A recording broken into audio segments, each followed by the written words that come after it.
নমস্কার বন্ধুরা, কেমন আছেন? সোমার গল্প পাঠের আসরে আপনাদের স্বাগত। আমার আজকের গল্প খগেন্দ্রনাথ মিত্রর মিন্টুর ছবি। বন্ধুরা, আমার গল্প পাঠ আপনাদের কেমন লাগছে আমাকে কমেন্টের মাধ্যমে অবশ্যই জানাবেন। লাইক, শেয়ার এবং সাবস্ক্রাইব করতে একদম ভুলবেন না। সেই সঙ্গে নতুন গল্পের আপডেটের জন্য বেল আইকনটা অবশ্যই ক্লিক করবেন। তাহলে বন্ধুরা, আজকে শুরু করছি মিন্টুর ছবি।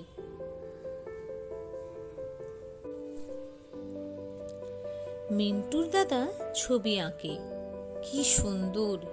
পদ্ম, হাঁস, মানুষ, রাজা রানী, আরও কত কি। মিন্টুও একদিন দাদার ছবি আঁকার সাদা কাগজ, কলম আর কালি নিয়ে ছবি একখানি আঁকল। ছবির বিষয় হলো মা তার ছোট্ট বোন মিনুকে ঝিনুক দিয়ে দুধ খাওয়াচ্ছে, আর সামনে চুপ করে বসে আছে পুষি। ছবিখানি কি সুন্দর হলো! মিন্টু ছুটে গেল মাকে দেখাতে। মা তখনও বাড়ির বুড়ি মাসির সঙ্গে বারান্দায় বসে গল্প করছেন আর চুল শুকোচ্ছেন। মা ছবি দেখেই বললেন, এ কাগজ তুই কোথায় পেলি? রঞ্জনের বুঝি? মিন্টু বললে, ছবিখানা সুন্দর হয়নি মা, বলো না।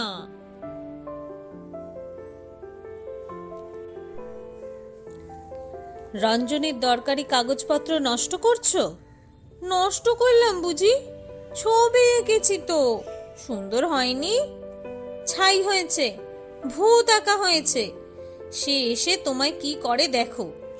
শিগগিরই রেখে এসো তার কলম। আর কখনো ওতে হাত দিয়েছ কি মজা দেখবে। বুড়িমাসি বললেন, আহা, কেন বকছো বাছা?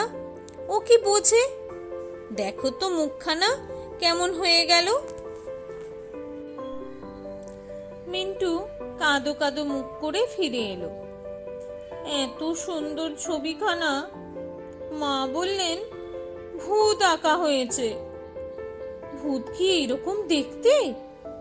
সে দাদার চেয়ারে বসে টেবিলের উপর ছবিখানা রেখে এক দৃষ্টিতে তার দিকে তাকিয়ে ভাবতে লাগলো, রাতের বেলা চিলেকোঠায় এইরকম ভূত ঘুরে বেড়ায়?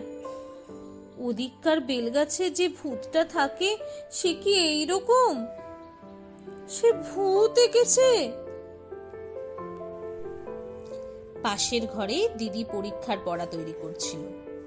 মিন্টু সেখানে গিয়ে দিদির পাশে দাঁড়িয়ে তার সামনে বইয়ের উপর ছবিখানি রাখতেই দিদি খিচিয়ে উঠল, কি হচ্ছে?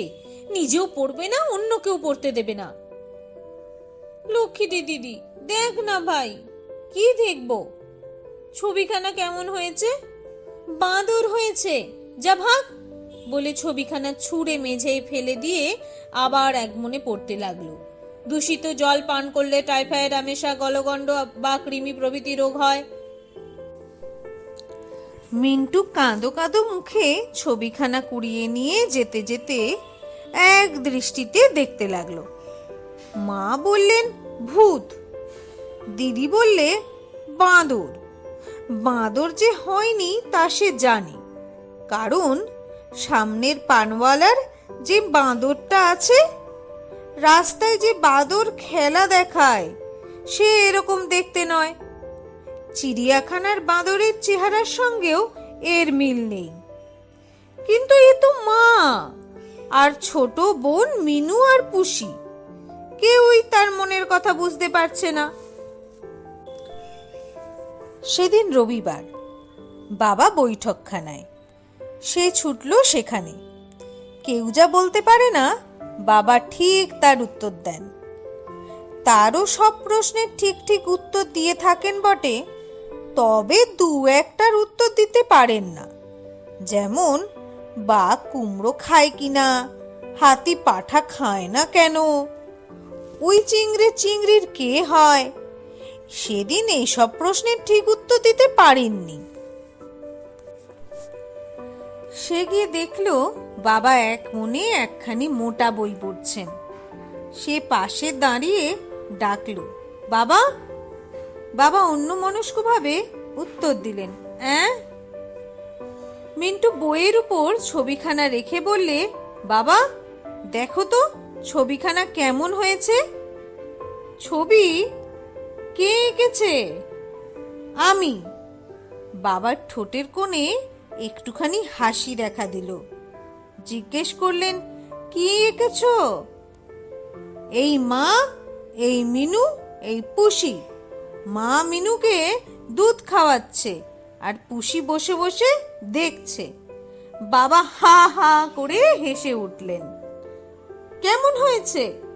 কেমন হয়েছে? কিন্তু দুধের বাটি কই? ওহ, ভুলে গেছি বলেই খপ করে বাবার লাল নীল পেন্সিলটা তুলে নিয়ে নীল দিয়ে একটা গোল এঁকে বললে, এই যে। বাবা আবার হা হা করে হেসে বললেন, মাকে দেখাও গে। মাকে দেখিয়েছিলুম। মা বললে ভূত হয়েছে, দিদি বললে বাঁদর হয়েছে। ভালো হয়নি বাবা?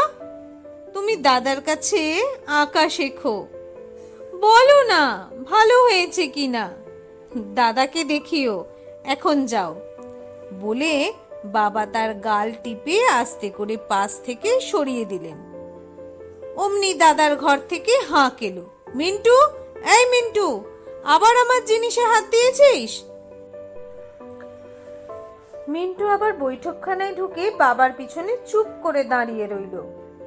স্যান্ডেল চটচট করতে করতে বৈঠকখানায় ঢুকে দাদা বললে, আমার চাইনিজ ইঙ্কের শিশিটা ভেঙেছিস, কলমটা ভোঁতা করেছিস, কাগজ ছিঁড়ে নিয়েছিস। তোকে না বারণ করেছি আমার জিনিসে হাত দিতে? কেন এসব করেছিস? মিন্টু ফ্যাল ফ্যাল করে দাদার মুখের দিকে তাকিয়ে আস্তে আস্তে বললে, তোমার মতো ছবি আঁকছিলুম। দাদা হঠাৎ মুখে রুমাল পুড়ে তাড়াতাড়ি ঘর থেকে বেরিয়ে গেল। বাবা হো হো করে হেসে উঠলেন। মিন্টুও হতবম্বের মতো ঘর থেকে গেল বেরিয়ে। তার ধারণা হলো ছবিখানি খারাপ হয়েছে। সে আর দাদার ছবি আঁকবার কিছুতে হাত দেবে না। কিন্তু পরদিন থেকে দেয়াল, নিজের পড়ার বইয়ে, খাতায়, বাবার দামি বইয়ের সাদা পুস্তকানিতে মিন্টুর আঁকা নানা বিষয়ের ছবি দেখা যেতে লাগলো। এর জন্য কেউ তার প্রশংসা করলে না, বরং কানমোলা, চাটি ও বকুনি দিতে লাগলো। শেষে তার বাবা দাদাকে ডেকে বললেন, ওতে হবে না, ওকে আঁকতে শেখা। দাদা নিতান্ত বিরক্তির সঙ্গে অগত্যা তাতেই রাজি হলো। মিন্টুরও ছবিক্রমে বহির্জগৎ থেকে খাতায় গিয়ে ঢাকা পড়ল এবং এখনো সেখানে সত্যিকারের ছবির রূপ নিচ্ছে। মা তাই দেখে একদিন বললেন, বাহ মিন্টু, কি সুন্দর ছবি এঁকেছে। মিন্টু একবার মায়ের দিকে তাকিয়ে সলজ্জ হাসি হেসে মাথা নিচু করল। তাই বলে সে ছবি আঁকা শেষ করেনি। বন্ধুরা, আমার এই গল্প পাঠটি আপনাদের কেমন লাগলো অবশ্যই জানাবেন। লাইক শেয়ার করতে ভুলবেন না। নতুন গল্পের আপডেটের জন্য অবশ্যই বেল আইকনটা ক্লিক করবেন। তাহলে আজকে এখানেই রাখছি। নমস্কার।